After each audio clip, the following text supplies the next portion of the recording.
आज सीबीआय न्यायालयाने बाबरी मस्जिद विध्वंस प्रकरणामध्ये जो निकाल दिलेला आहे आणि त्यामधून हिंदू आरोपींना निर्दोष मुक्त केलेला आहे, त्याचं सर्वप्रथम हिंदू जनजागृती समितीच्या वतीने मी राष्ट्रीय प्रवक्ता रमेश शिंदे सर्वप्रथम स्वागत करतो।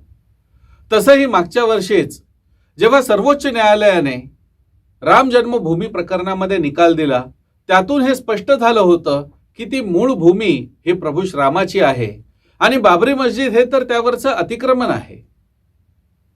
या बाबरी मस्जिदीच्या ठिकाणी जेव्हा हिंदू समाज एकत्र आला, तो न्यायाची मागणी करत होता, परंतु न्याय त्याला मिळतच नव्हता आणि या विलंब होत असल्यामुळे त्यातून जो त्या ठिकाणी त्या परिस्थितीमध्ये जो त्यांच्या जनभावनेचा उद्रेक झाला, ह्यातून बाबरी मशिदीच्या विध्वंसाची घटना घडली, ज्याचा उल्लेख न्यायालयाने देखील केलेला आहे।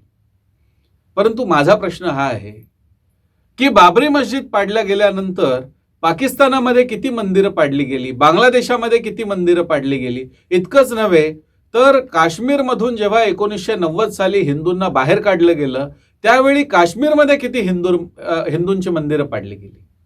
या मंदिरांना केव्हा न्याय मिळणार आहे?